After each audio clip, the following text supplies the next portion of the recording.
అంటే ఐదో మాట నేను తప్పికొడుచున్నాను అన్నాడు. ఆరవదిగా 30వ వచనం యేసు ఆ చెరక పుచ్చుకొని సమాప్తమైనదని చెప్పి తల వచ్చి ఆత్మను అప్పగించెను. చూడండి, ఫినిష్. నేను ఎందుకు వచ్చానో నా పని కంప్లీట్ చేశాను. మనము అందుకే యేసయ్య అన్నాడు, అంతవరకు నమ్మకంగా ఉండాలి.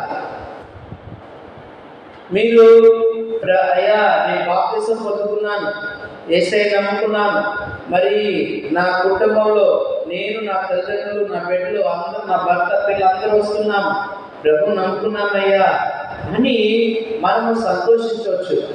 కానీ ఎప్పటి వరకు మన విశ్వాసాన్ని కాపాడుకోవాలి? చనిపోయేంత వరకు, ప్రాణం పోయేంత వరకు కూడా మన విశ్వాసాన్ని మనము కాపాడుకోవాలి. పని పూర్తి చేయాలి. ఇప్పుడు మన పని పూర్తయిందా? కాలేదు. మనం చనిపోయే వరకు కూడా విశ్వాసాన్ని కాపాడుకోవాలి. చూడు, ప్రభేమన్నాడు, అంతవరకు నమ్మకంగా ఉండువాడే రక్షించబడన్నాడు. ఎవరు సూత్రాలు చెప్పండి? హల్లెలూయా. నమ్మకమైన బిడ్డగా ఉండాలి మనం.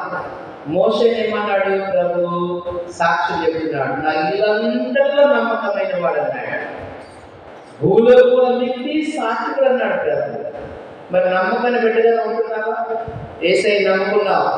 నీ యొక్క ప్రవర్తనలో, నీ మాటల్లో, నీ యొక్క బిహేవియర్లో, నీ ఆలోచనలో, నీ ఇంటిలో, నీ తల్లిదండ్రుల ఎడల, నీ భర్త ఎడల, నీ పిల్లల ఎడల, సంఘంలో నమ్మకమైన బిడ్డగా ఉంటున్నావా?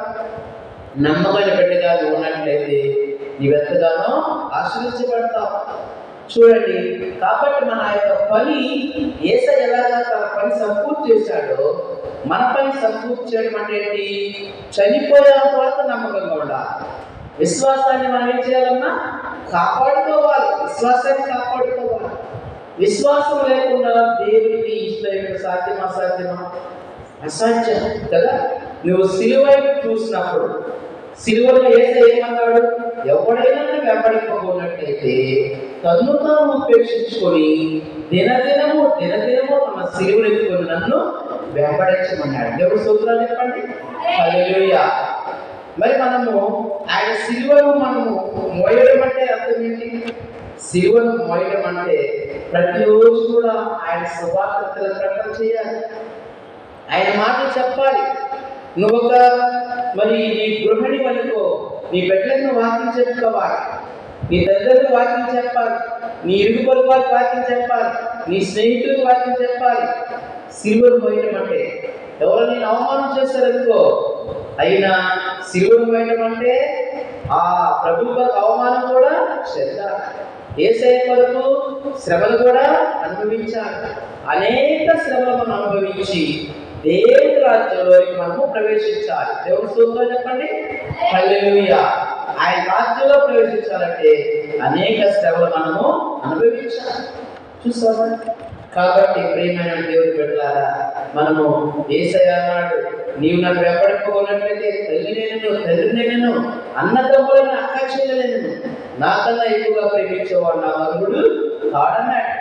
నా నిమిత్తము ప్రాణం పోగొట్టుకున్నావనుకో పరలోకానికి గొప్ప భాగ్యాన్ని సంపాదించుకుంటామన్నాడు.